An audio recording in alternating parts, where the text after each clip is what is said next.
questionaram porque a gente ainda não estudou os 2520. Se a gente veio aqui para estudar os 2520. Minha resposta é que a gente está estudando os 2520.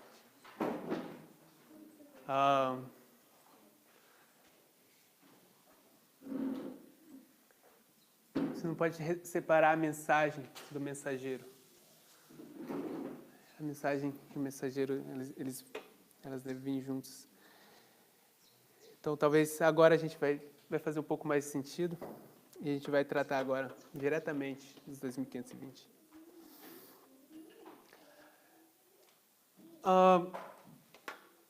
Então, o que a gente tem nessa história são 7 trovões.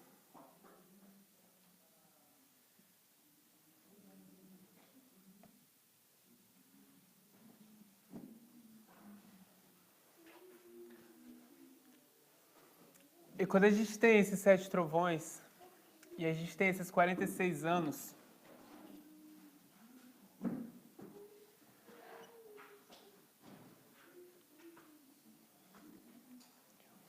que representa o templo, o que conecta essas duas datas, em termos de profecia, e nos dá esses 46 anos,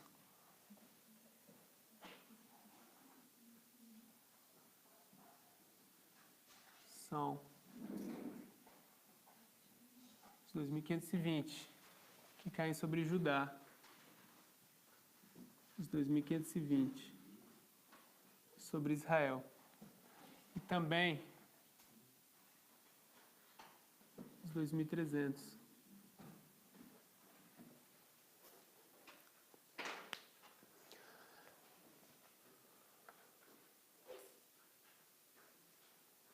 Então, deixa eu ver como...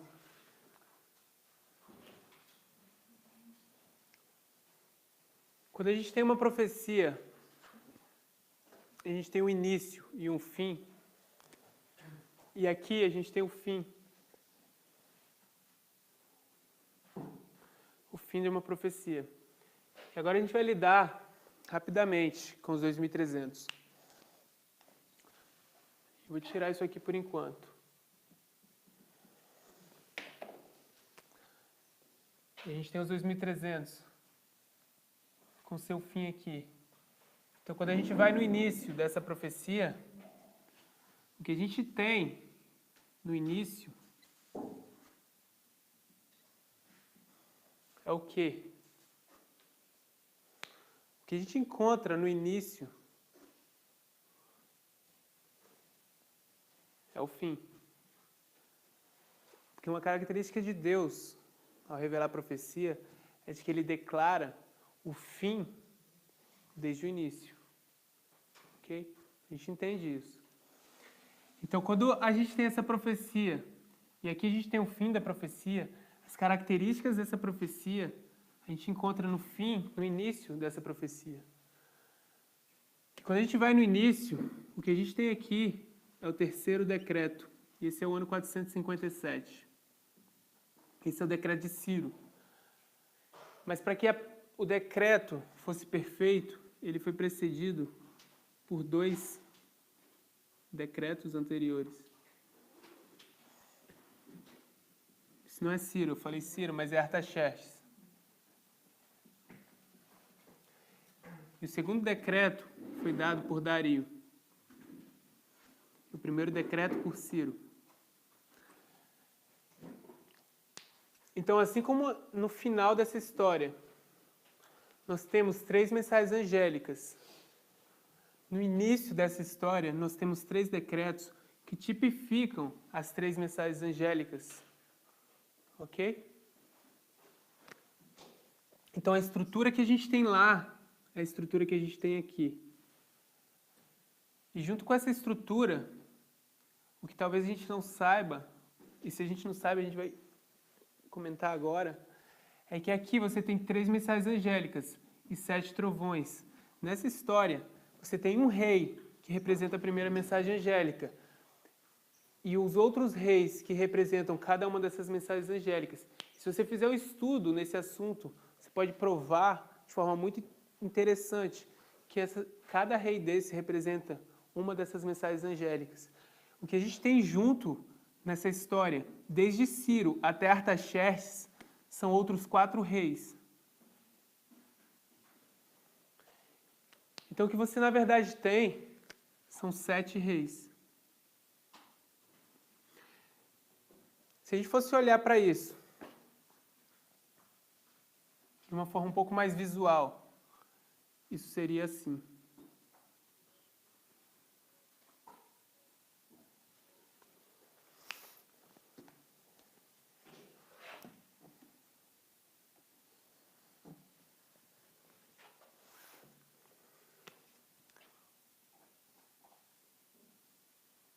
Aqui você tem 7 reis e 3 reis.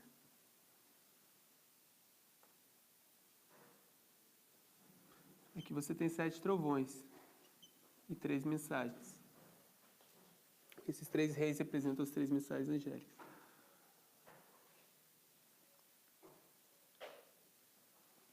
Mas aqui, nesse ponto, também a gente tem os 2520 terminando. A gente vai trazer eles para o início. Se a gente fizesse a matemática, a gente ia chegar no ano 677. Eu fiz errado.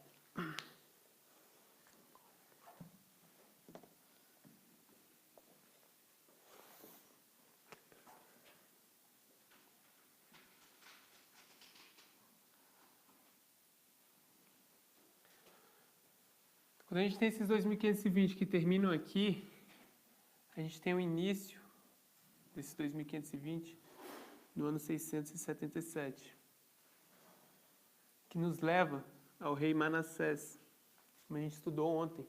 A gente vai falar um pouco mais sobre isso.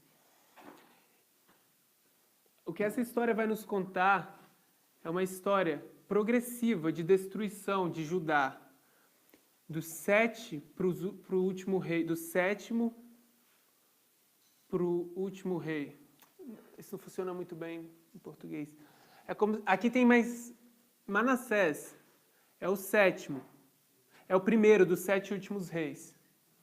Porque quando a gente chegar nessa história, Zedequias, em 586, a cidade vai ser destruída, o templo vai ser destruído. Então aqui você vai ter 7 reis: Manassés, Amon, Josias, Joacás, Jeoiaquim, Joaquim e Zedequias. Então você vai ter 7 reis de Judá.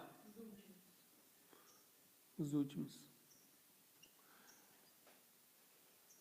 Então quando você tem esses reis e você coloca cada rei desse em paralelo com cada um desses trovões, você pega o nome de cada um desses reis e traz para essa história, você vai ter os eventos que acontecem nessa história.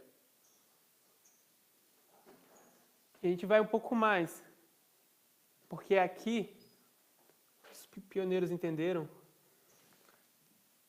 que aqui você tem os 2520 sobre as tribos do norte terminando. E o que isso faz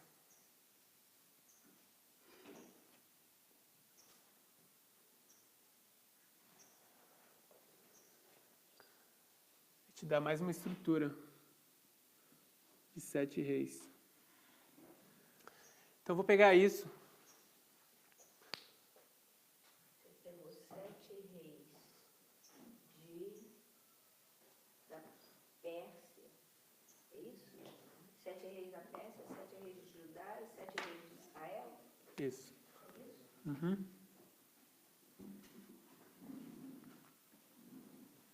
Entre Ciro e Artaxerxes foram 7 reis da Pérsia. Uhum.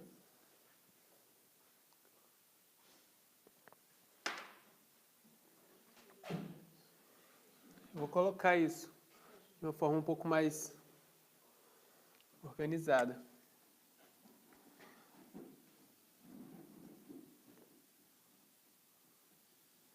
723. E a gente vai ver que 723 é essa data. 677. A gente vai ver que 677 é essa data. Isso vai nos levar a 1844.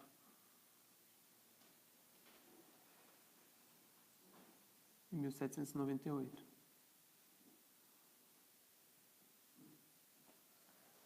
Você está relacionando isso com lá em cima, com Israel, Judá e Pérsia? Judá. Israel. Por enquanto, estou tirando os 2.300 para mostrar essa estrutura. Mas o que a gente vai ver agora é como a gente estabelece essas datas. Ok? Para estabelecer essas datas, a gente vai precisar de uma outra data, que é 742. Então a gente vai agora em Isaías, capítulo 7, verso 8 e 9. E vamos ver a estrutura que vai nos permitir colocar essas profecias em lugar. Então vamos abrir Isaías 7, verso 8 e 9. Eu posso apagar isso aqui? Só um instantinho, por favor. É 3 e 3 dentro do quê? As 3 mensagens angélicas. 723 foi ali onde está os 20 de Israel, né? Isso. Não era do norte, se eu não me engano. Isso.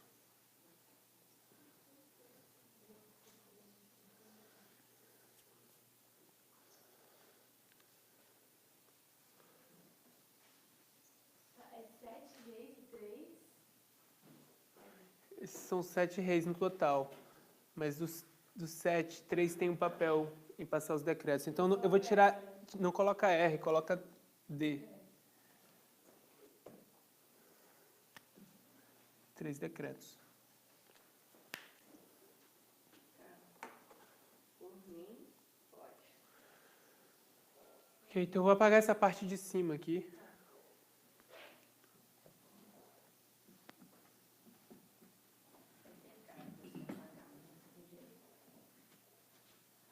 Você podia pagar o outro quadro do lado também, né? Eu acho que eu vou precisar dele.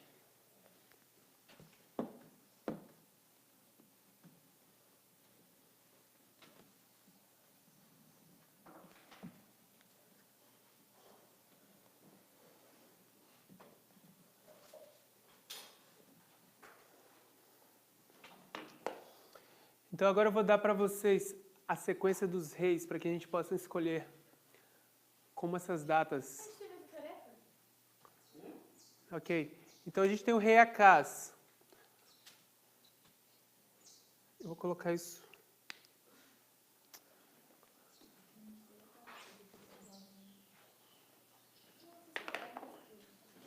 Vamos usar essa parte do quadro. Então a gente tem o rei Acaz. E quantos anos o rei Acaz reina?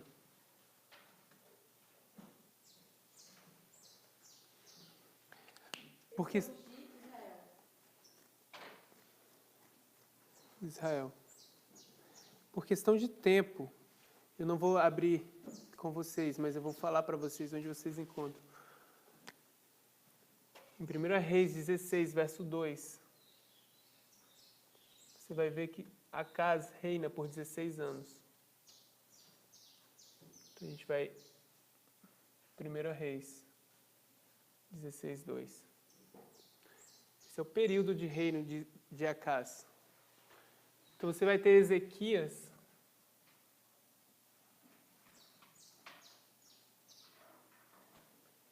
que reina por 29 anos. Não vou anotar ali vocês têm isso na tabela, vocês podem ver isso em 1 Reis 1, 18, 1 a 3 e 2 Crônicas 29.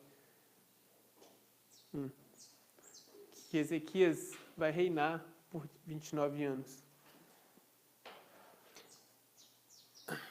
Manassés,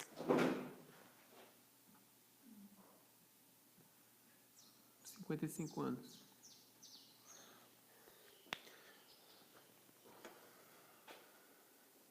O primeiro ano de Acaz, a história marca, não vou apagar isso, é 742.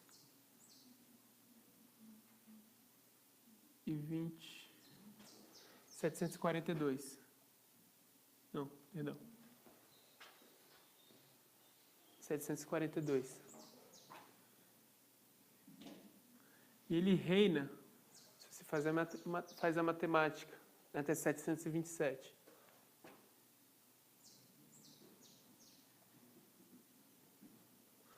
Então, no ano 726, Ezequias começa a reinar. E ele reina até 698.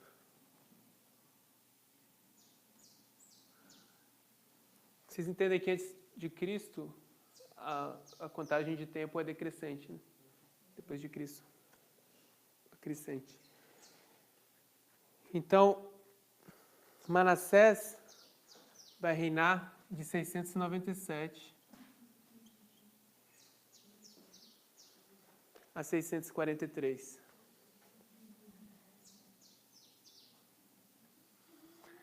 Então, por agora, a gente só vai lidar com esses reis. E na tabela que vocês têm no PDF, existem o reinado. Então, aqui vai ser compreendido no meio o ano 677. Ele começa em 697 e termina em 643.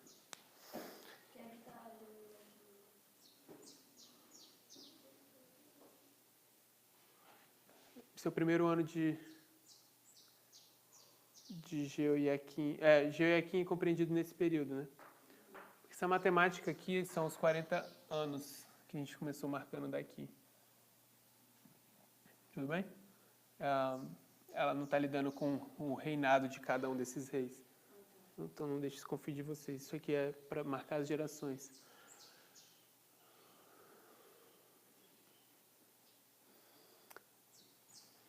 Então, quando a gente chega no capítulo 7 de Isaías, e a gente vai agora lidar com uma guerra civil que tá acontecendo naquele tempo. Isso é no primeiro ano de Acaz. Então, vamos abrir Isaías 7.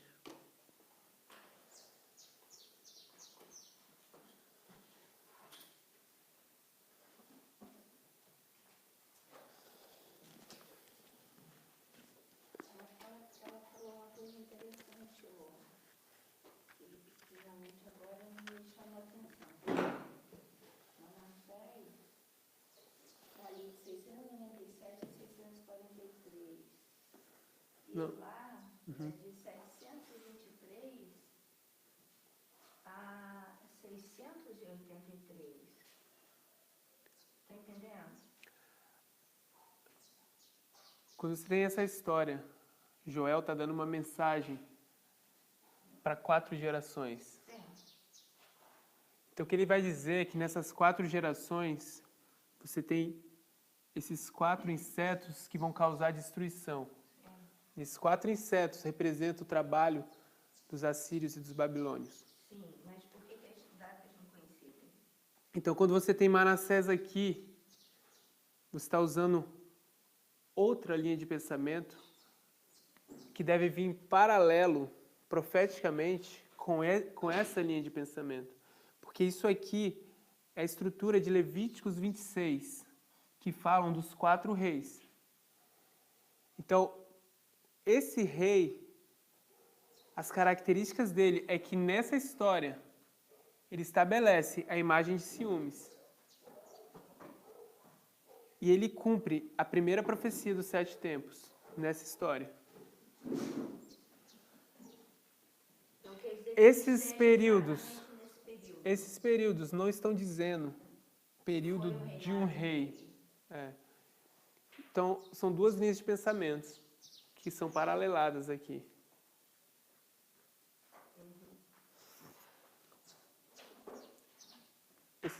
Isso aqui são períodos de 40 e 40 anos. É uma linha de pensamento diferente aqui. Isso é Joel, isso aqui é... Mas é importante a gente ter isso na cabeça, porque senão confundem a gente. E a gente se confunde também. Ok. Só para dar algum contexto de que Isaías 7 fala,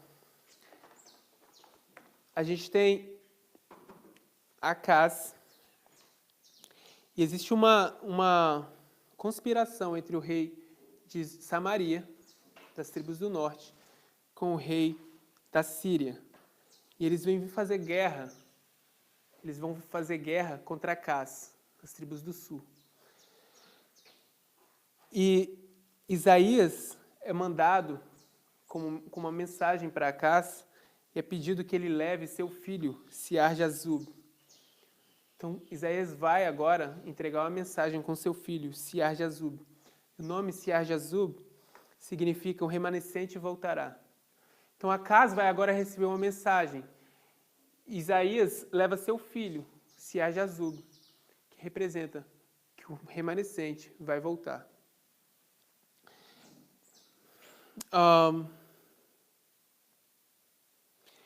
E o que o Senhor fala para casa, a mensagem é: eles vão vir contra vocês. Samaria vai vir contra vocês. Só que isso não vai, eles não vão ter êxito. Eles não vão conseguir conquistar. E aí no verso 8 a gente vai ter o seguinte contexto, o seguinte texto. Porém, a cabeça da Síria será Damasco. Ou seja, a capital da Síria é Damasco. E a cabeça de Damasco, Rezim. Ou seja, o rei de Damasco é Rezim. E dentro de 65 anos, Efraim será quebrado e deixará de ser povo. E o verso 9 diz: entretanto, a cabeça de Efraim será Samaria, e a cabeça de Samaria o filho de Remalias. E se não credes, Acaz. Agora a mensagem para Acaz. Se você, Acaz, não crê, certamente não há vez de permanecer. Então a gente está no ano 742. E agora é dada uma profecia de 65 anos. O que é dito é: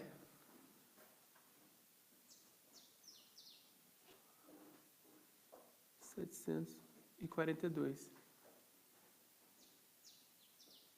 que é dito é, dentro de 65 anos, Samaria, como disse, será quebrantada e deixará de ser povo. Então, aqui dentro, Samaria vai deixar de ser povo. E se você, Judá... Oi? Sim. Então, a gente tem Efraim ou Samaria. E está dizendo, dentro desse período, Samaria vai ser quebrada. E se você, acaso, não crer, você também será quebrado. Perdão. Então, quando a gente faz a matemática de 742 menos 65,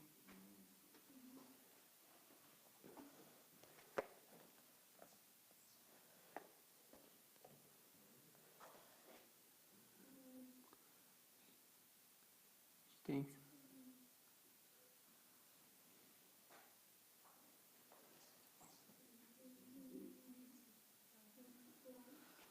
65 anos desde essa profecia foi dada. Nos leva a 677. Essa palavra dentro,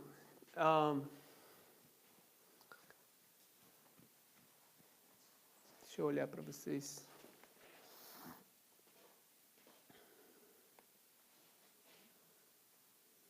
Me dê um minuto.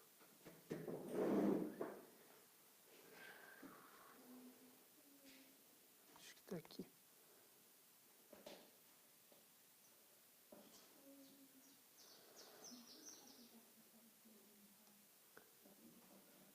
Essa palavra dentro, ela, por definição, ela significa repetir. Tem um comentário que diz que essa passagem poderia ser traduzida: e Efraim será quebrado. E de novo, eu vou repetir, em 65 anos com Judá. Então existe um comentário que diz que, aqui é dada a profecia, que diz: Efraim vai ser quebrado. E em 65 anos eu vou repetir o que aconteceu com Efraim. Então, o momento onde Efraim é quebrado, como a gente estava tratando ontem, foi no ano 723. Por isso a gente tem essa data aqui. Isso dá pra gente 19 anos. E aqui 46 anos.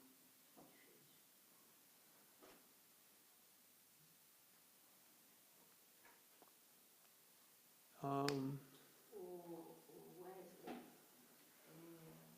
ele está perguntando porque onde está escrito que 742 é o primeiro ano de Acás.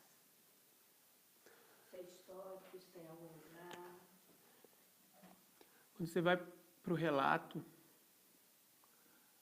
aqui você tem, nessa história de Isaías 7, você tem o rei Rezim, Peca, Acás, Remalias é o próximo? É o outro? Remalias. Então, você tem 4 reis. E quando você tem 4 reis, você tem uma série, você tem muita informação histórica para estabelecer uma data em termos de cronologia. Esses são os anteriores a Acás? Acás junto, você tem os 4 reis simultaneamente. Então, o que eu quero falar para vocês é que quando você tem um rei, a gente encontra registros desses reis. Então, cada um desses reis, com eventos que acontecem naquela história, você pode determinar quando é que isso acontece. Então, baseado na história cronológica e de cronologia desses reis, você estabelece esse ponto. Então, o motivo que a gente tem essa data é a plenitude, é a abundância de informações sobre os reis que a gente tem aqui. Tudo bem? Só mais uma pergunta. Efraim é filho de Judá? Não, Israel. Israel caiu foi em 723. Exato. Efraim. Então ele diz: Efraim vai ser quebrado, e em 65 anos, Judá. Dentro de 65 anos, como a nossa tradução sugere, é dentro desse período. Aqui, Efraim vai ser quebrado. E no final dos 65 anos vai acontecer com Judá. Essa é uma tradução que pode ajudar. Eu tenho esse comentário, eu poderia ter colocado no documento. Está em inglês.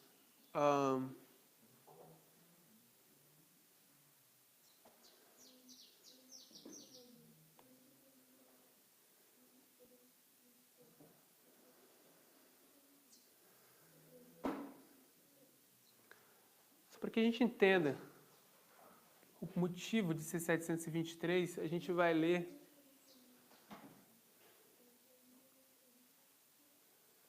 eu acho que esqueci de colocar, esqueci de anotar. 1 Reis 18. O motivo do quê? Queda de Efraim 723. Para a gente colocar o ano 723. A gente já leu o que para Del White, Historiador do Ministro 20, falhar, que foi no sentido de 23. Se eu não estou errado, deixa eu... Não. Não,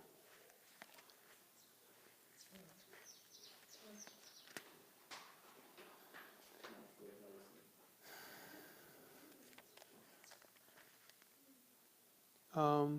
Depois de ler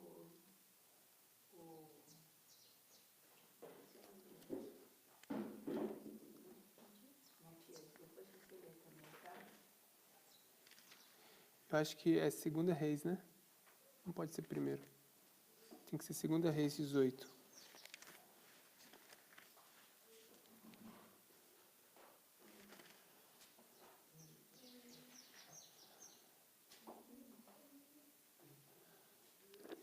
Isso.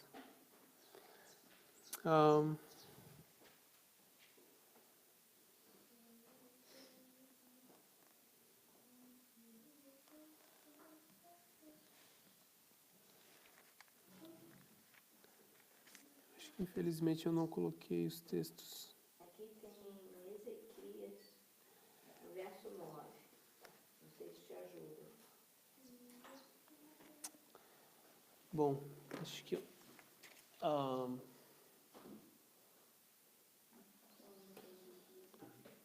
Do 10 de cabo de 3 anos, foi tomado assim, no ano 6 de Ezequias, que era o nome de Oséias, e Israel, Samaria foi tomado. 26 de Ezequias. Segunda Reis, alguém lê para mim, eu acho que a gente está perto. 2 Reis, eu vou ler aqui, 17, verso 4 e 5.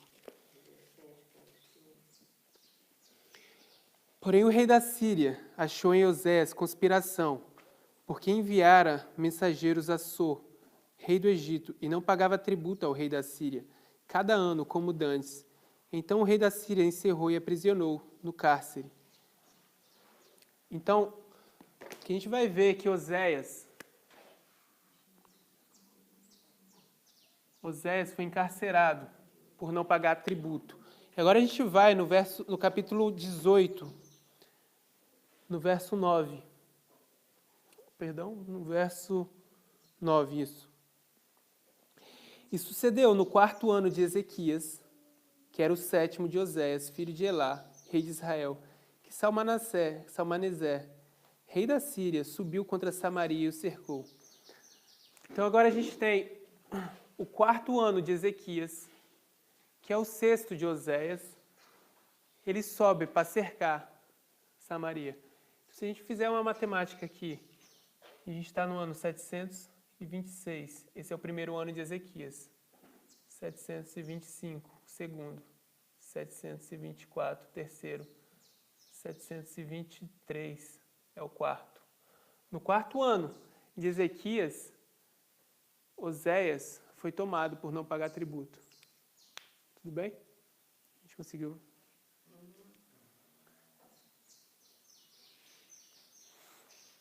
Porque o reinado de Ezequias começa no ano 726. No 4º ano é o ano 723. Por isso diz, no 4º ano do rei Ezequias, que era o 7º ano de Oséias, filho de Elá, rei de Israel, o rei da Síria subiu contra Samaria e o cercou.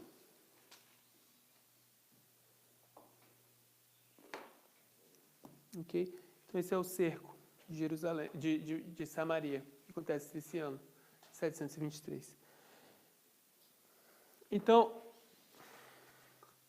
é nesse ano que as destruições de Deus caem sobre Samaria, sobre Israel. Então aqui a gente tem esses 2.520 que começam sobre Israel. E os 2.520, se a gente pensar, é uma linha. É uma linha de profecia. Então aqui a gente tem essa linha de profecia, ou essa profecia, que é dada sobre Israel. Ok? Alguma dúvida até aqui?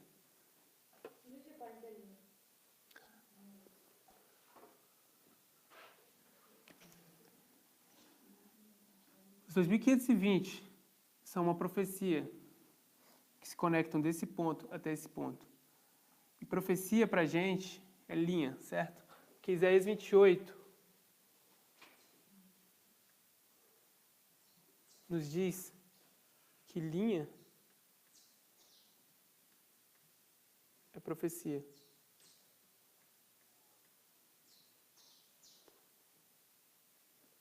Então aqui você tem essa profecia dos 2520, que pode ser colocada em uma linha. É dado sobre Israel.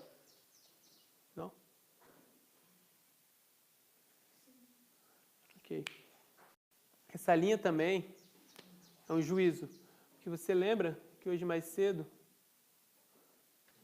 eu desenhei uma régua aqui e a gente entende que uma régua é um juízo. Então a palavra que está sendo usada, que a gente vai usar agora para falar que isso é uma linha, é essa mesma palavra de Isaías 28. Ok? O juízo que cai sobre Israel começa em 723. A gente vai lidar com isso agora, com essa palavra aqui, que a gente chama, com essa palavra aqui que a gente chama de linha. Se a gente não lidar com isso agora, em alguns segundos a gente já trata disso.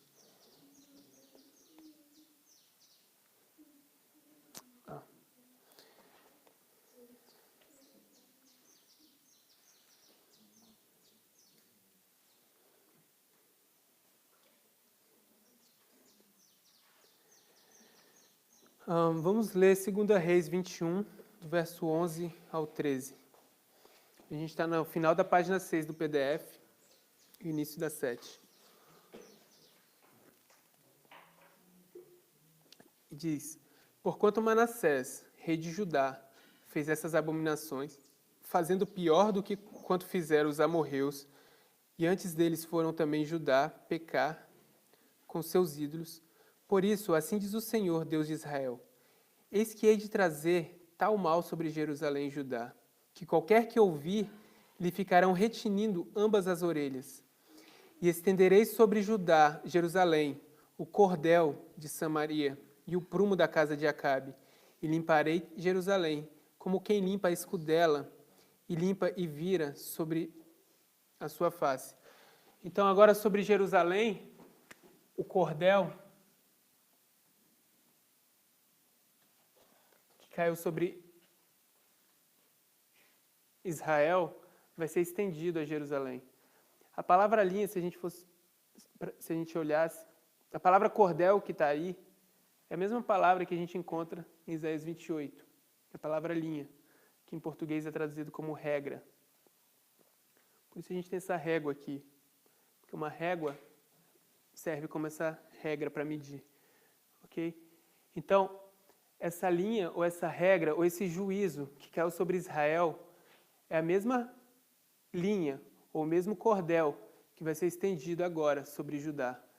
Por isso a profecia diz que, se não crer, Acaz, se você não crer na profecia que eu estou te falando agora, certamente que em 65 anos vai acontecer com você. E Acaz, por acaso crê? Não. Vamos voltar então a Isaías 7.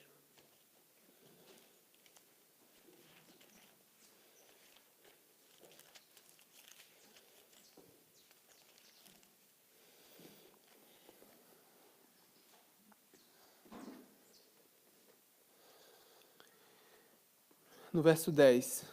E continuou o Senhor a falar com Acaz, dizendo: Pede para ti um sinal. Pede para ti ao Senhor teu Deus um sinal. Pede-o embaixo nas profundezas ou em cima nas alturas. Acaz, porém, disse: Não pedirei o sinal, nem tentarei o Senhor.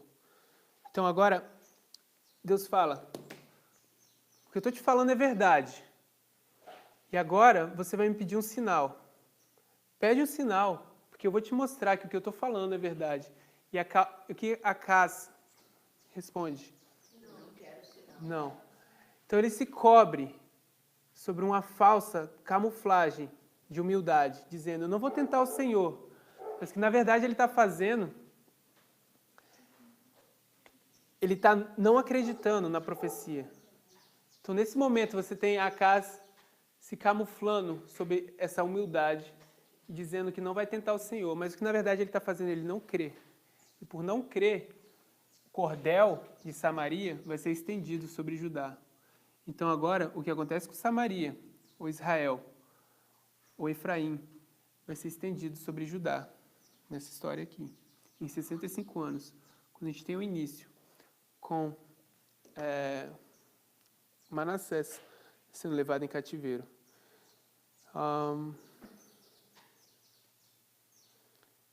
Então a gente vai abrir agora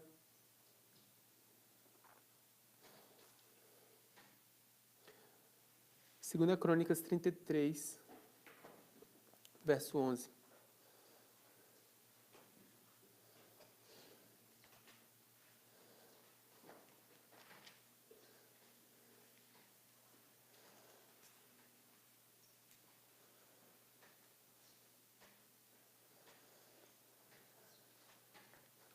Diz assim: pelo que o Senhor trouxe sobre ele os príncipes dos exércitos do rei da Síria, os quais prenderam Manassés entre os espinhais e o amarraram com cadeias e o levaram à Babilônia.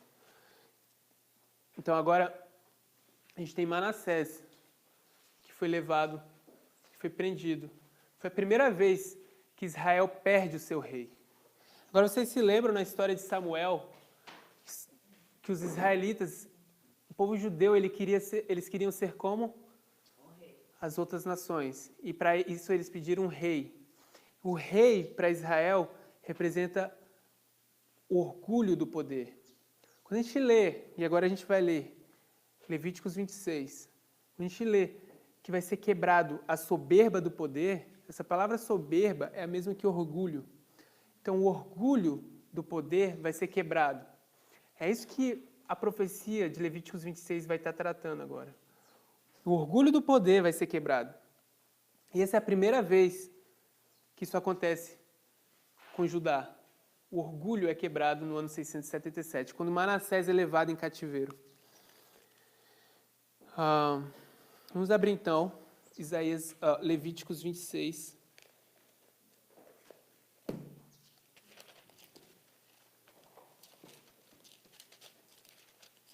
Verso 18.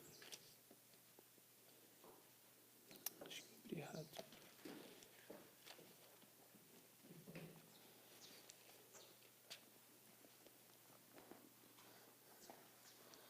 Verso 18 e 19.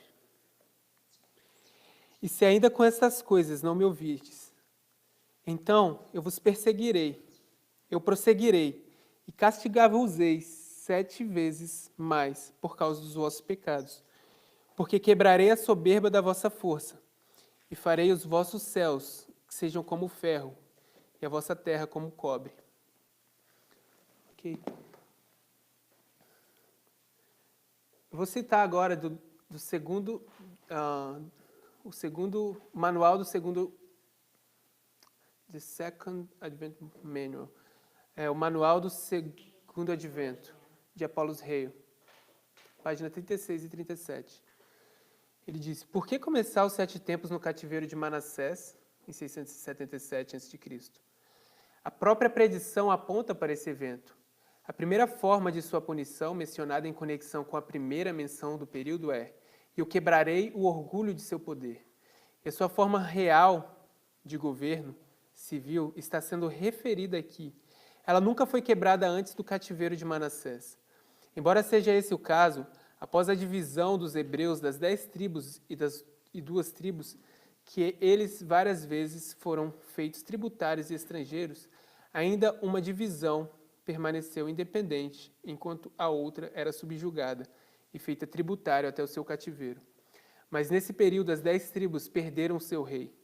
E tão logo quanto Manassés, o rei da divisão remanescente, foi levado em cativeiro, seu poder como um povo independente foi levado. Manassés era o orgulho e ruína dos judeus. Então, quando isso acontece em 677, o poder, o orgulho do poder, a soberba do poder é quebrada. Então, o que vai acontecer com o povo? Porque o texto continua e diz: e farei com que os vossos céus sejam como o ferro, e a vossa terra como o cobre. Vamos ler. Em Atos, a gente está agora na página 6. mais ou menos no meio da página onde diz, foi quando os céus estavam como bronze. Atos dos Apóstolos 666, que diz, foi 363. Foi quando os céus estavam como bronze sobre Paulo, que ele confiou mais amplamente em Deus, mas que a maioria dos homens ele conhecia o significado da aflição. Então agora, quando o céu está como bronze, Paulo sabe o que é aflição. Mas atentai para o seu grito de triunfo, quando situado pelas tentações e conflitos, seus pés se apressavam rumo ao céu. A nossa leve e momentânea tribulação, em inglês affliction, aflição, produz para nós um peso eterno de glória muito excelente, não atentando nós nas coisas que se veem, mas nas que se não veem. E aí, o próximo texto que está em Profetas e Reis, página 139, diz, Acabe sabia que fora pela palavra de Deus que os céus se tinham tornado como bronze, embora procurasse lançar sobre o profeta culpa pelos pesados juízos que caíam sobre a terra. Ok?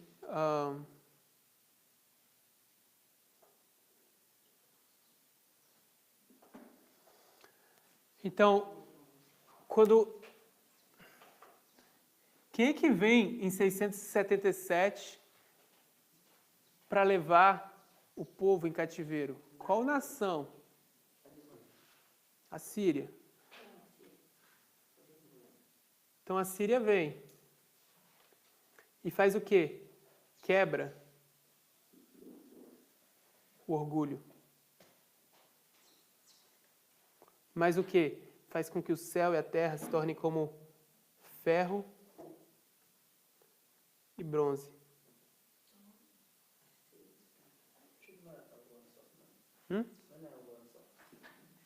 A Síria. Então a gente tem ferro e bronze, que para a gente significa aflição. Então agora a gente vai abrir Neemias 9, 32. Desculpe, não é Babilônia, não? Sim, sim. Tem essa referência e lida justamente com essa aflição, com esse peso sobre a nação, com o que está acontecendo. Desculpe eu insistir, mas 723 não foi a Síria, Efraim? A gente está agora no ano 677. É a Síria de novo? Sim, ainda a Síria aqui. Ainda é a Síria?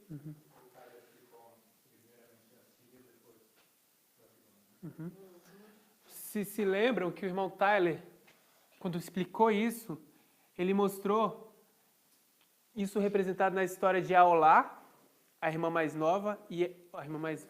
agora não lembro. E a Olibá. A Olibá é a mais nova, que é essa representada por Judá, que viu as coisas que a Aolá fez aqui atrás. Então, quando a Olibá está lidando, ela começa a sua prostituição com os assírios. E então, quando vem Nabucodonosor, ela troca, e agora ela está fazendo suas prostituições com Babilônia. Então, Oi? 508. Ok? Então, vamos lidar agora um pouco com esse símbolo que a gente acabou de definir como sendo a aflição, e vamos abrir...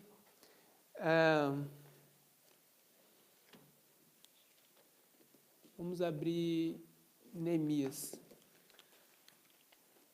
Neemias 9.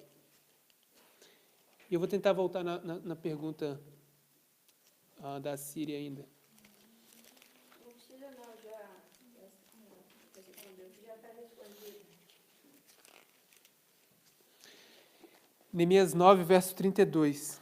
Então, Neemias agora está falando desse tempo, porque vocês se lembram que Neemias está saindo do cativeiro, então ele está retomando um pouco dessa história do passado. E ele vai dizer, agora, pois, nosso Deus, o grande, poderoso e terrível Deus, que guarda a aliança e beneficência, não tenhas em pouca conta da aflição que nos alcançou a nós, aos nossos reis, os nossos príncipes, aos nossos sacerdotes, aos nossos profetas, aos nossos pais e a todo o teu povo, desde os dias do rei da Síria até o dia de hoje. Então essa aflição é essa aflição que começa aqui, quando é quebrado o orgulho com o rei da Síria e é colocado o céu e a terra como ferro e bronze. Tudo bem? Deixa eu abrir 2 Crônicas rapidamente. 2 Crônicas 33.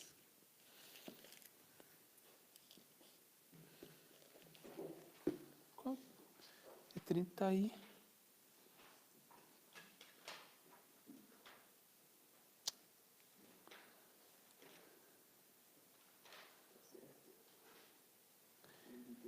Nove, 33:9. 11, também.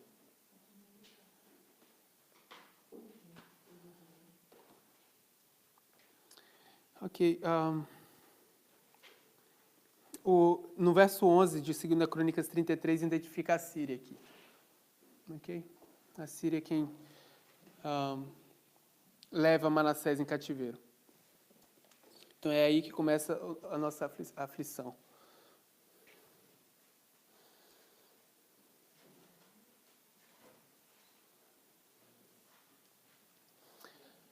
Bom, como o irmão Tyler já teve que lidar com as aplicações dos tempos, dos 7 tempos, em cada um desses reis, eu não vou estar tratando disso, tudo bem? Isso a gente viu ontem.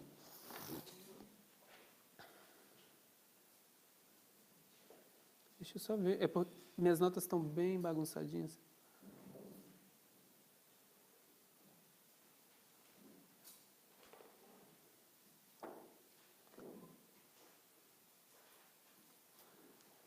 A gente vai ler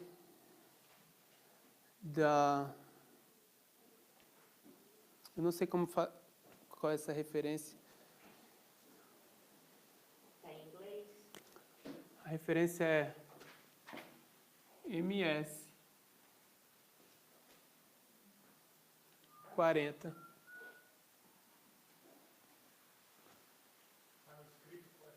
Manuscrito 40, 1898.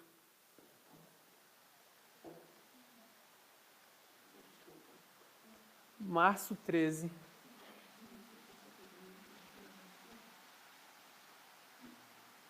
Março 13, 1898.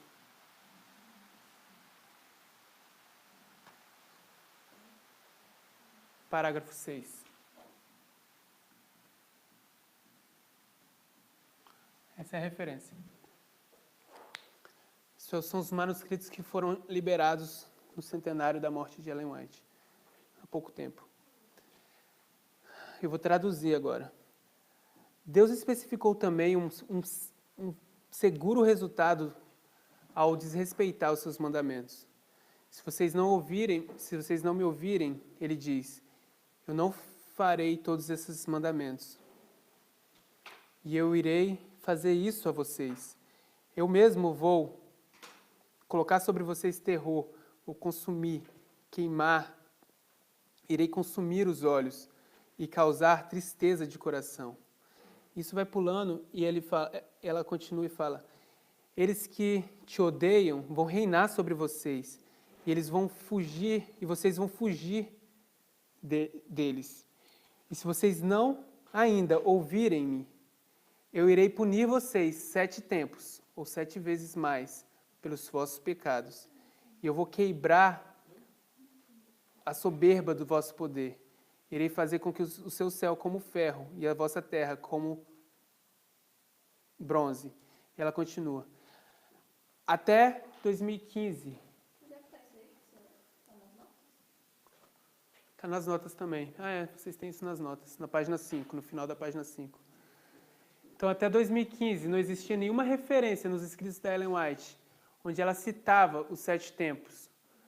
Mas agora que a gente tem esses escritos liberados, ela cita os 7 tempos, uma única vez, mas ela cita no texto que a gente acabou de ler, na página 5 do PDF. E ela continua, e agora está traduzido, no final da página 5 do PDF, ela continua e diz, as profecias relativas a Israel foram cumpridas ao pé da letra. Deus permitiu que seu povo escolhido fosse espalhado como prisioneiro em terras estranhas. Quando se arrependeram, Deus os levou novamente a ele e os estabeleceu em sua própria terra. Mas a sua desobediência contínua resultou em sua completa derrubada e na derrubada de Jerusalém. Ok? Eu acho que eu separei mais alguns textos que a irmã White comenta sobre o cumprimento dessa profecia de Levíticos 26 na história do povo dele. E agora,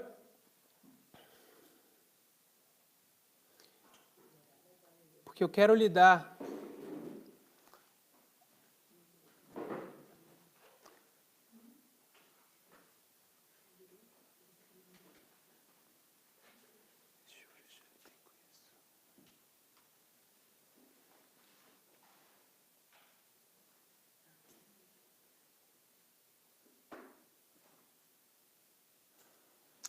tá, o que isso aqui dá pra gente, o que essa história dá pra gente.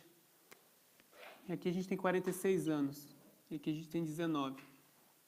Então, quando a gente vem para essa história dos 7 trovões, a gente tem 46 anos.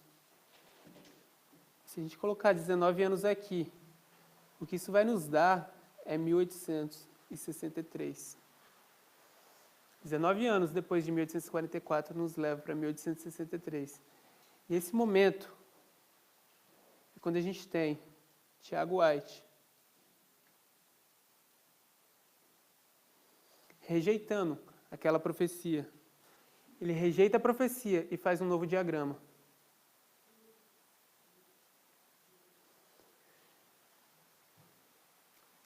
O que é interessante dessa profecia é que no início dessa profecia, como a gente viu, os estados do norte fizeram uma confederação para vir contra o sul.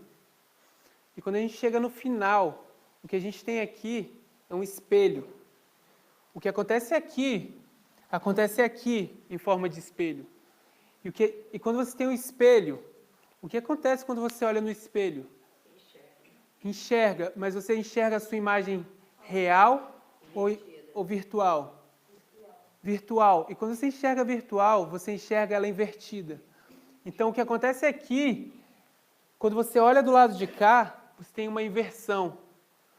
Então, se aqui os Estados Confederados eram o norte, qual vão ser os Estados Confederados em 1866? Porque em 1866 também tem guerra civil. Aqui, guerra civil. Os Estados do Norte eram os Estados Confederados. E aqui tem uma guerra civil. Isso é fácil de encontrar na internet. Quem serão os Estados Confederados aqui? Se você está olhando no espelho, os Estados Confederados vão ser o Sul, porque é o oposto. Nos Estados Unidos tem uma guerra, a Guerra de Secessão. Então você tem essa guerra acontecendo em 1863. Foi por isso que a igreja foi organizada, por causa da guerra. E os estados que se confederam agora são os estados do Sul. Então, os 2520, o que você pode fazer com os 2520 é rejeitar a profecia. Se você rejeitar a profecia, o que você não pode fazer é rejeitar a história. Porque a história prova os 2520 em todos os aspectos. Então, quando você rejeita os 2520, você está rejeitando toda essa história. Você está rejeitando profecia. Ok? Porque profecia e história, elas devem andar juntas. Tudo bem? Mesmo que você negue a profecia, a história vai te provar que existem 2520 anos. Tanto sobre Judá, quanto sobre Israel. Pergunta? Mas o que Tiago White então faz agora, e eu vou apagar, se você não anotou. Estou terminando. Posso apagar aqui?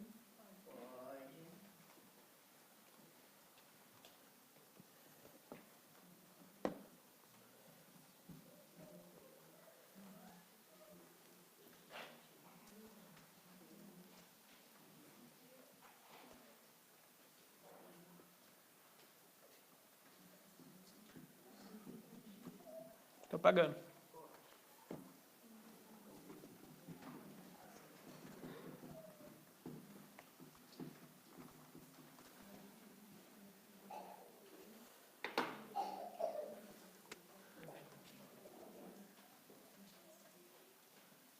Em 1844, 1850, 1863. Quando você tem Tiago White, e o que Tiago White vai te dizer é, se você negar esse diagrama, você deixou a fé original. Então você abandona os fundamentos. A gente leu. Sim, a gente leu. Vamos ler. Depois ele mesmo nega. Sim. Exato. Então vamos ler isso de novo. Na página 3, o penúltimo parágrafo. Era testemunho unânime na pregação e a publicação do segundo advento, enquanto baseados na fé original, que a publicação do diagrama era o cumprimento de Abacuque 2, 2 e 3. Se o diagrama era assunto de profecia, e os que negam isso deixam a fé original, então segue que 457 era o ano do qual se conta 2.300 dias. Então aqui, Tiago White vai te dizer, se você negar o diagrama de 1843,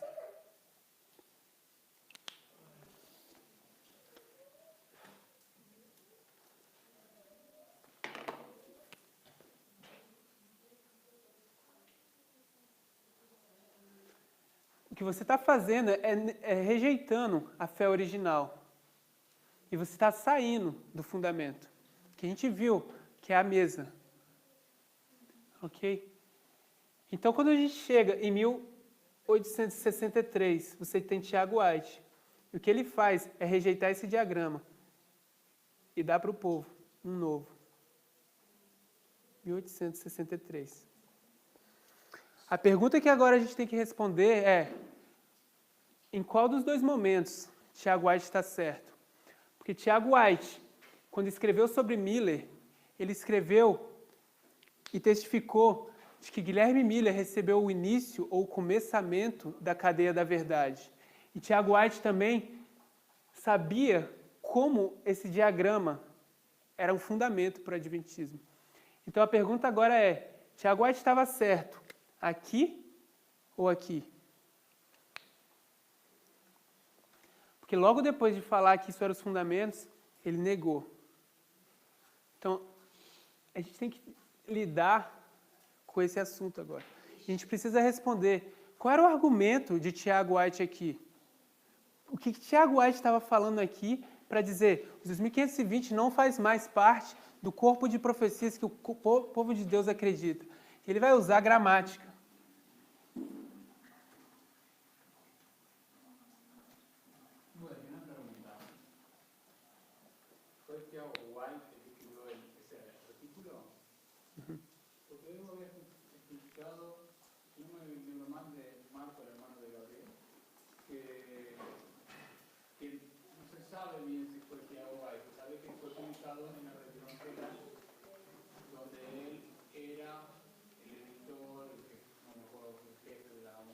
Não sei.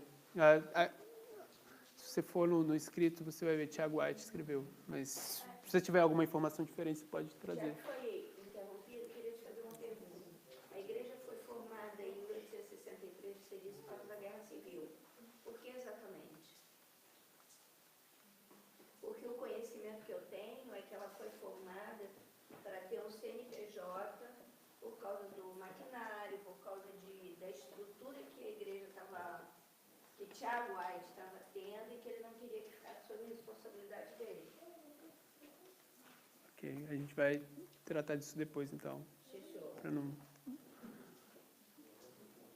1863, a igreja possuía quantos líderes?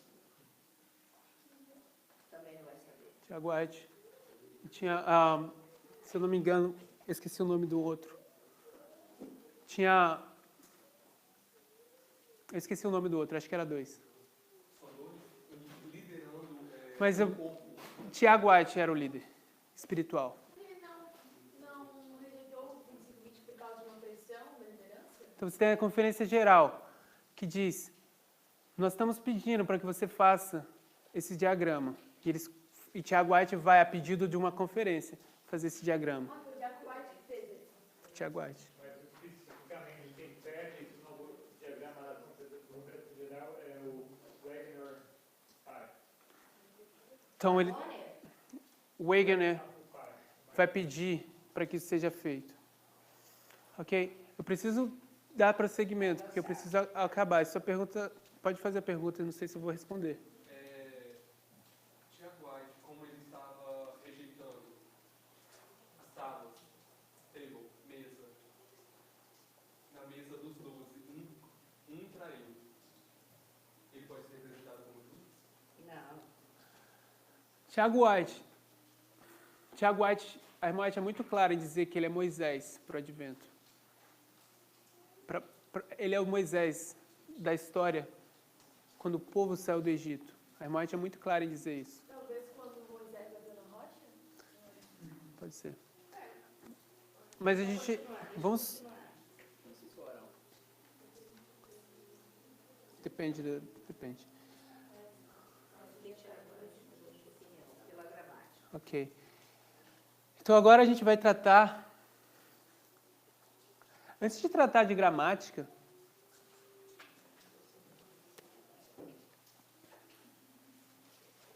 vamos falar do primeiro líder. Ok? O primeiro líder de quando a igreja é organizada é Tiago White. Então a gente tem Tiago White, primeiro líder. E a primeira coisa que ele faz quando ele é instituído líder é fazer uma imagem.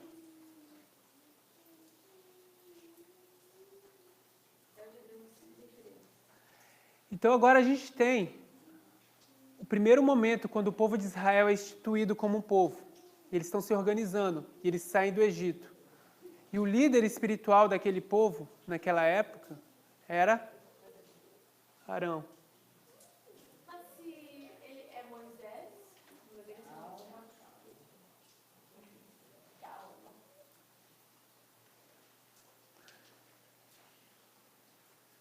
Moisés era o líder civil, Arão era o líder religioso. Nesse momento, Tiago White é instituído líder religioso. E qual é a primeira coisa que Arão faz logo que saem, logo quando eles avançam e passam do Mar Vermelho? Faz uma imagem. Um bezerro. Uma imagem de ouro. Qual a condição de Arão quando ele tem que fazer aquilo? Porque estava sob pressão. Então você tem um primeiro líder sob pressão, fazendo algo, já logo no início, que não devia ser feito, uma imagem. Ok? Então, vamos ler sobre como era o estado mental de Tiago White no ano 1863.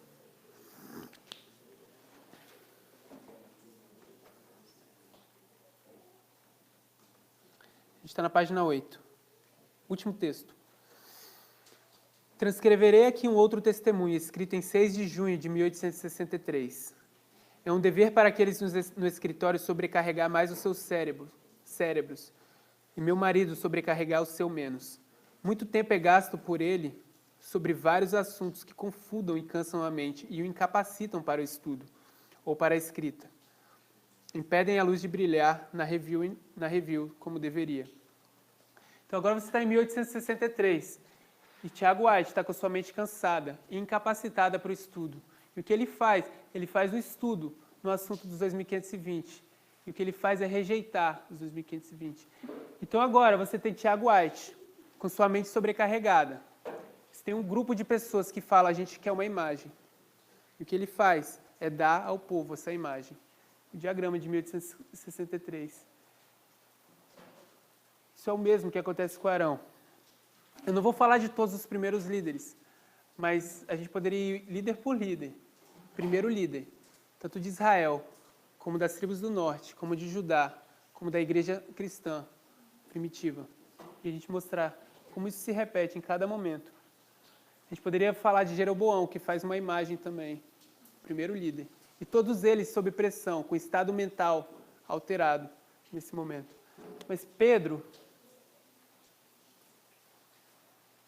Pedro diz, eu não vou te negar, Senhor. Eu sei onde eu estou. Eu conheço o fundamento. Então, quando passa o tempo, em alguns instantes, Pedro nega, porque ele estava sob uma condição mental não muito boa, sob pressão. As circunstâncias eram diferentes. Então, agora a gente vai lidar com a gramática.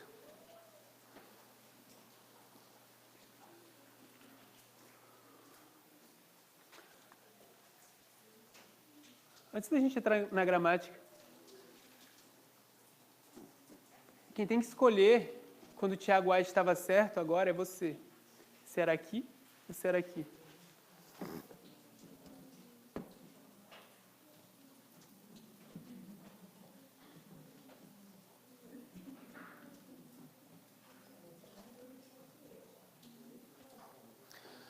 A gente está agora na página 7.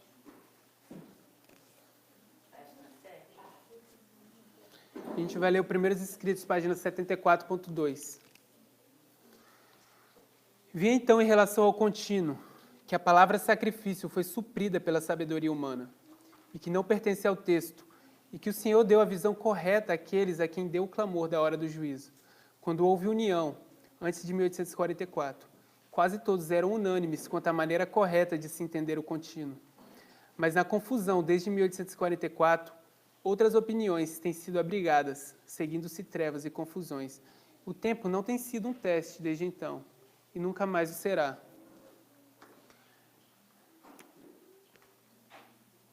Então agora a gente tem o sacrifício.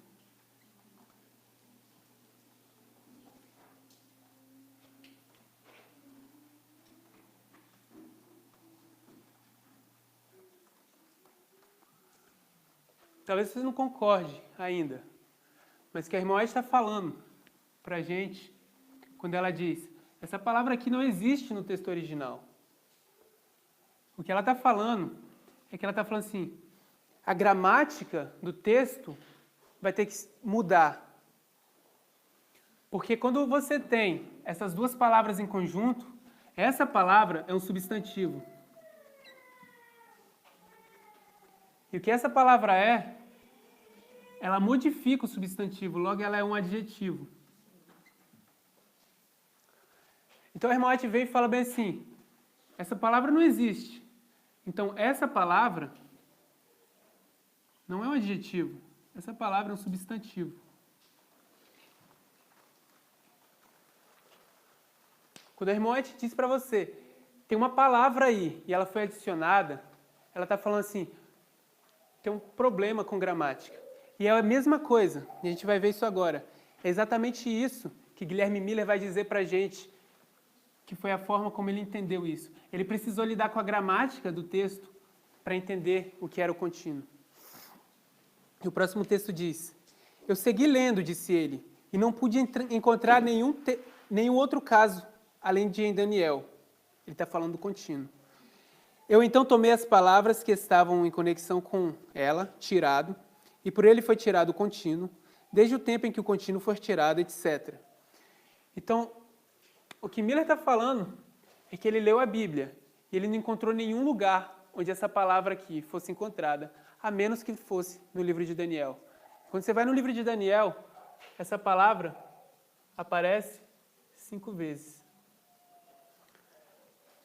Mas vocês sabem que Miller estava usando sua concordância Cruden. Então, o que Miller faz? Ele abre sua concordância Cruden. E o que ele vai fazer é olhar essa palavra. E se você olhar com concordância Cruden, o que você vai encontrar, essa palavra aparece 104 vezes. Então, o que é que Miller está querendo dizer quando ele diz, eu olhei e não encontrei nenhum lugar na Bíblia, se não fosse no livro de Daniel? Porque essa palavra aparece na Bíblia 104 vezes. E Miller fala, eu só encontrei no livro de Daniel, e no livro de Daniel ela aparece 5 vezes. O que Miller está dizendo é que, quando você olha essa palavra na Bíblia, e a palavra sacrifício não é adicionada, essa palavra é um adjetivo. Mas Miller fala, em Daniel ela não é um adjetivo, em Daniel ela é um substantivo. Então eu não encontrei nenhum outro lugar na Bíblia onde essa palavra fosse um substantivo, a não ser no livro de Daniel. Então ele está nos dando a mesma informação que a gente tira do Primeiros Escritos, página 74. O que Miller entende é que agora você tem um substantivo. E quando isso é um substantivo e deixa de ser um adjetivo, a forma, a interpretação do texto precisa ser outra. Ok? Então vamos abrir.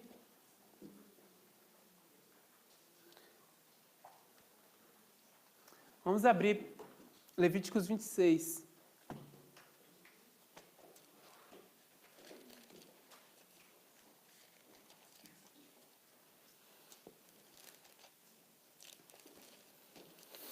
Verso 18. E se ainda com estas coisas não me ouvirdes, então eu prosseguirei a castigar-vos 7 vezes mais por causa dos vossos pecados.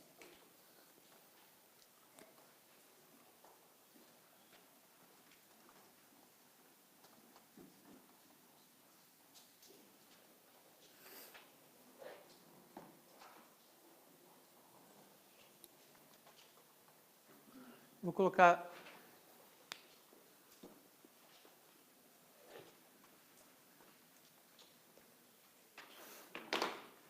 entre colchetes. Eu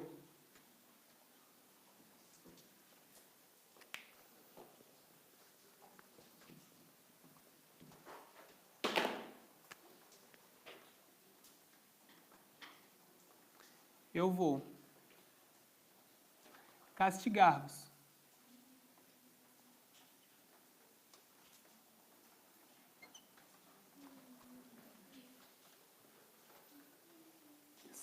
7 vezes mais.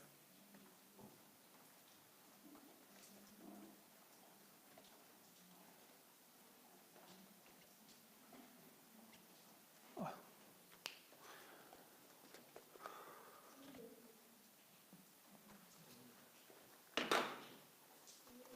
7 vezes mais por causa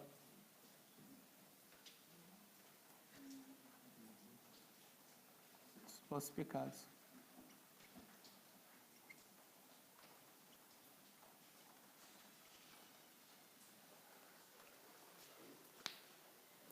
Agora a gente vai ver o que Tiago White comenta.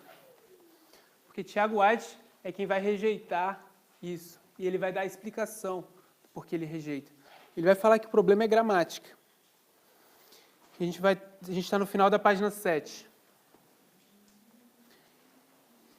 Agora, o que quer dizer pela expressão repetida de 7 tempos?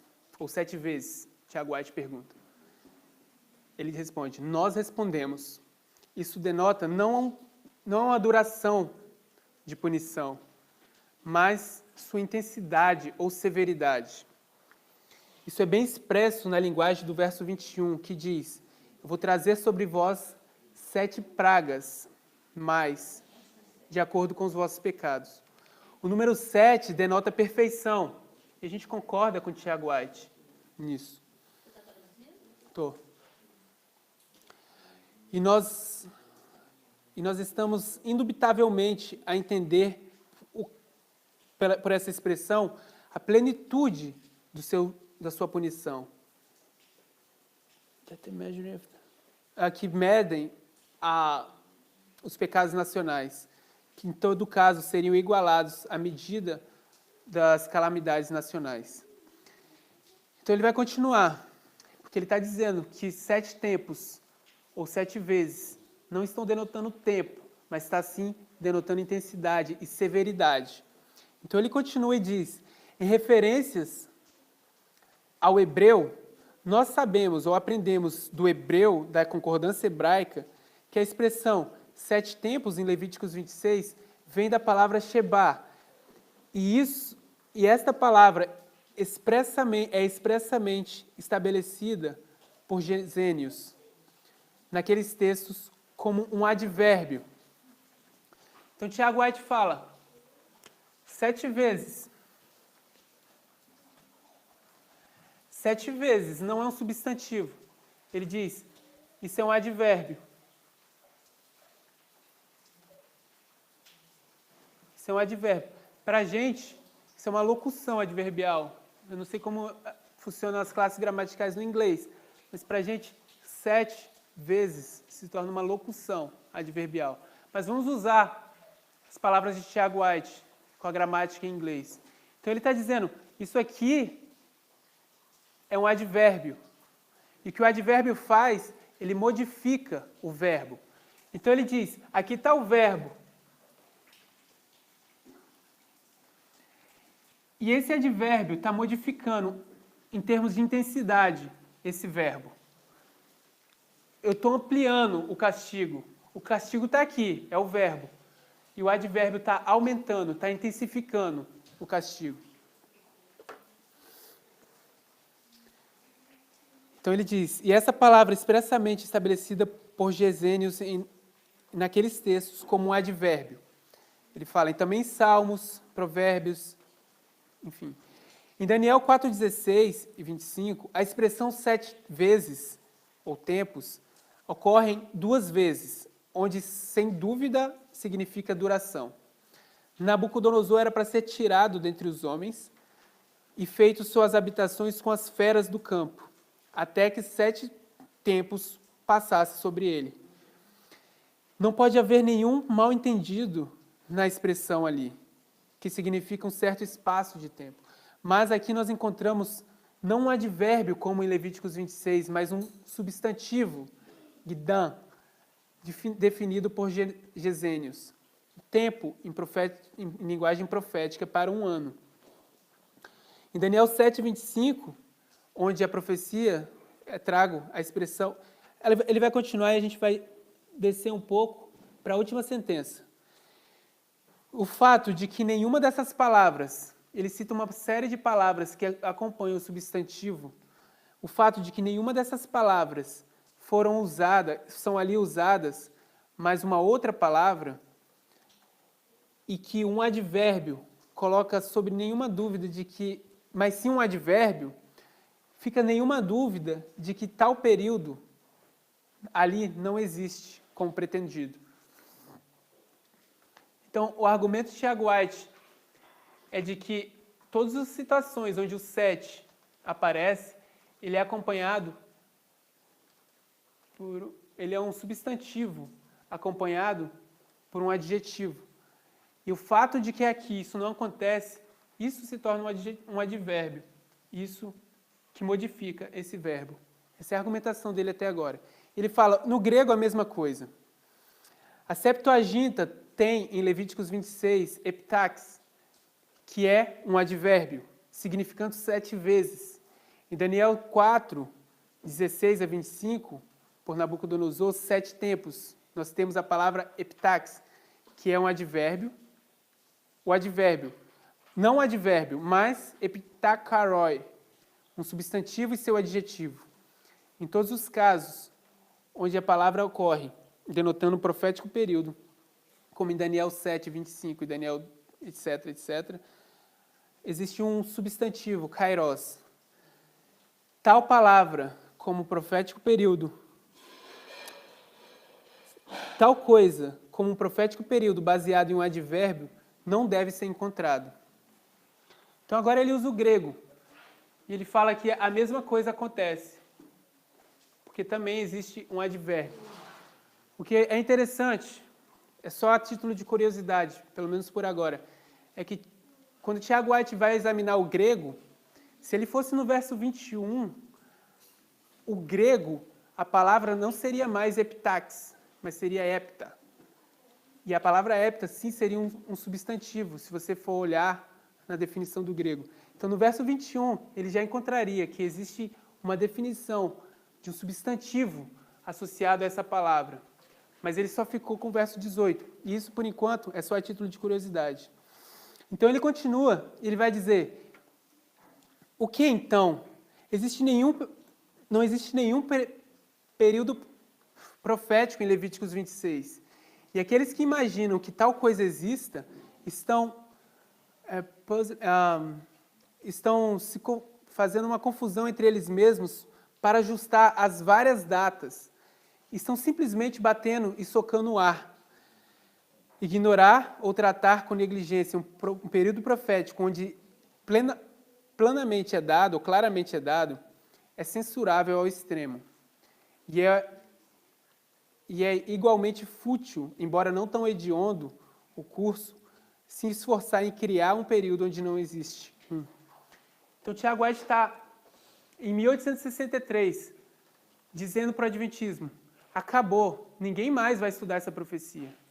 O que a gente fez agora foi dizer, não existe período profético. E desde então, o Adventismo simplesmente abandonou essa profecia, de 2520. Mas agora a gente vai usar esse mesmo princípio para ver o que acontece com 7 tempos de Levíticos 26. Eu vou apagar o verde. Ou melhor, vou escrever em cima.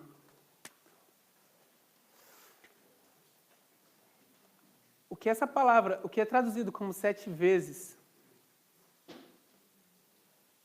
deveria ser simplesmente traduzido como 7. A palavra Sheba significa simplesmente 7. Então, a palavra às vezes, ela está ali porque ela foi adicionada.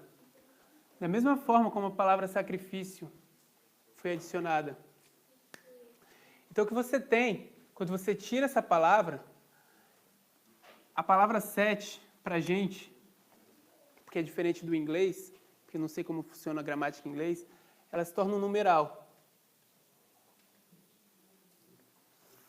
No inglês, me parece que ela se torna um substantivo.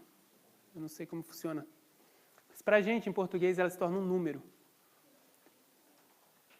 E essa palavra aqui, que é traduzida como mais, a definição dessa palavra, eu vou abrir ela para a gente.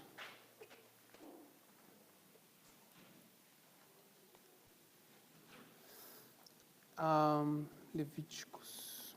Me dá um segundo.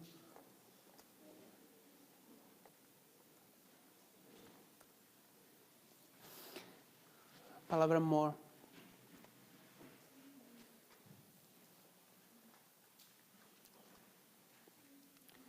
Essa palavra, ela significa adicionar, aumentar ou prolongar. Acrescentar. E ela é usada... Mas não está no hebreu também não, né? Oi? Também não está no hebreu não, né? Esse mais. Tá, ela está no original. Ela existe no texto. Então, essa palavra, ela dá o sentido de tempo, porque ela diz prolongar. E o que ela é um advérbio. Então, agora, isso aqui, na verdade, não existe, porque a palavra vezes foi acrescentada. E quando Gesênios disse que isso era um advérbio, ele estava só interpretando o texto. Ele não estava estudando gramática. Ele estava interpretando o texto de Levíticos 26 e dizendo, aqui nesse texto ela é um advérbio. Mas gramaticalmente, você não pode fazer esse comentário. Gramaticalmente, aqui não existe a palavra vezes e não te dá a licença para dizer isso é um advérbio. Então agora a gente tem um número aqui e a gente tem um advérbio. E o que o advérbio faz numa frase? Ele modifica o verbo. Então o que vai acontecer nesse texto é que essa palavra vai sair daqui e ela vai entrar aqui. Eu vou prolongar. Eu vou prolongar o castigo, porque esse é o verbo. Essa palavra vai modificar esse verbo. Eu vou prolongar o castigo 7, por causa dos vossos pecados. Então, 7, quando a gente olha essa estrutura, é uma forma incomum de se escrever ou de se falar. Ninguém diz, eu vou te castigar 7. Se eu estou dizendo isso, você vai precisar entender alguma coisa. E agora, o que é unânime, ou praticamente unânime, entre os teólogos, é que quando você está lidando com períodos proféticos, em todos, ou quase todos os casos, pelo menos o que eu me lembro, em todos os casos, a forma como o período é dado é uma forma diferente do que normalmente seria dado um período de tempo. Então, o fato de agora 7 está sendo de uma forma inusual ou não usual, já nos faz pensar que algo diferente está aqui. Porque 7 agora é um símbolo. E a gente vai entender que esse símbolo é o símbolo dos 7 tempos. Ok? Talvez eu não fui claro no que eu acabei de dizer sobre os teólogos, mas a gente tem, eu posso conseguir isso, eu não coloquei no nosso texto, mas o que eles concordam em dizer é que quando você vai nas profecias e vai olhar aqueles tempos, os tempos que são dados, profecias de tempos, elas sempre aparecem de forma não muito usual. Quando isso acontece, a informação é: a profecia precisa ser entendida dentro do seu símbolo. É como se eu dissesse, é simples de entender, talvez, eu vou dar um exemplo, não sei se é bem assim, mas se eu disser,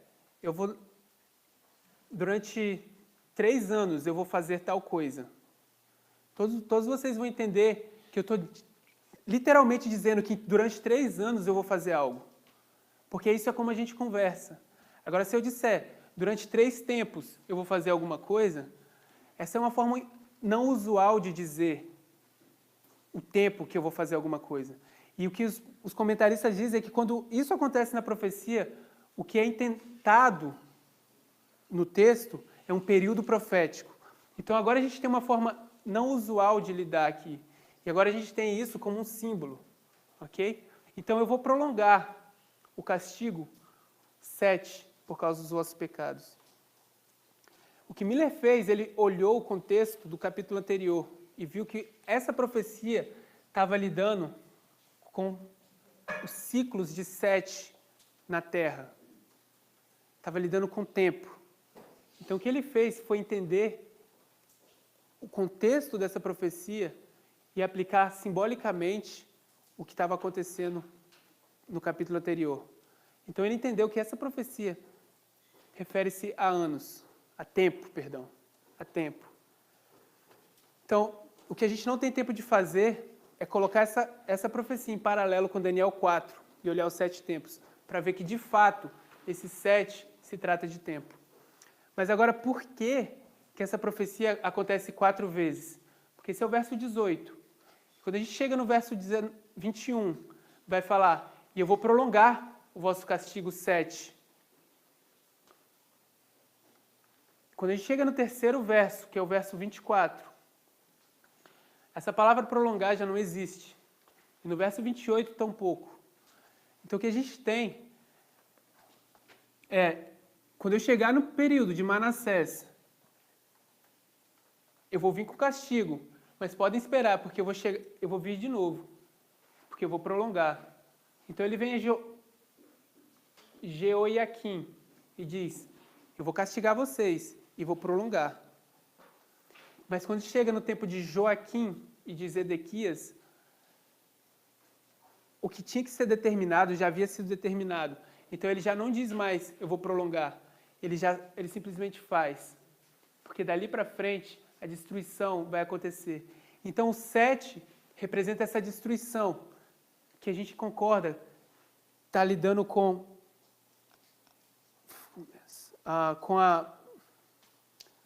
a perfeição com que Deus vai punir. E o número 4, que a gente viu nessa história, o número 4 representa a destruição que vai ser cumprida.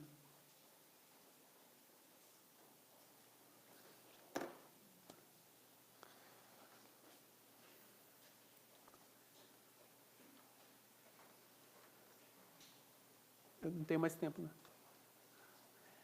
Então vamos orar. Não dá para resumir ou colocar numa única frase a conclusão, o seu pensamento final? Se eu fosse resumir o que a gente estudou hoje, eu iria resumir da seguinte forma. A primeira apresentação, o que eu fiz, foi mostrar para vocês que se vocês quiserem saber o que é a verdade, quando você estiver confrontado com ela, e você tiver que dar uma resposta, a sua resposta deve ser, você não deve ficar em silêncio. Porque quando Elias perguntou para o povo o que eles queriam fazer, quem era que eles estavam servindo, eles ficaram em silêncio. E aquilo não era uma coisa boa para se fazer. E a única coisa que eles precisavam fazer era saber quem era Elias. Se você tiver que dizer sobre a minha primeira apresentação, se você quiser entender, se você estiver confrontado com uma mensagem, como a gente tem sido hoje, o que a gente precisa saber é o início da nossa história. A gente precisa passar a revista da história desde o início, para entender como Deus trabalhou desde o início, desde escolher o seu mensageiro até escolher você. Então, quando você faz isso, nenhuma dificuldade você vai encontrar para lidar com essas profecias, qualquer que seja elas, qualquer que seja a profecia que você estiver lidando. E o que eu fiz na segunda apresentação foi diferente. Eu provei para vocês, por A mais B, que essa profecia existe. Então, a diferença da segunda apresentação para a primeira é que na primeira eu falei, isso está certo, porque Deus escolheu o mensageiro e deu para ele. E a segunda apresentação, eu mostrei para vocês que está certo, porque está certo, isso é uma profecia. Vamos orar?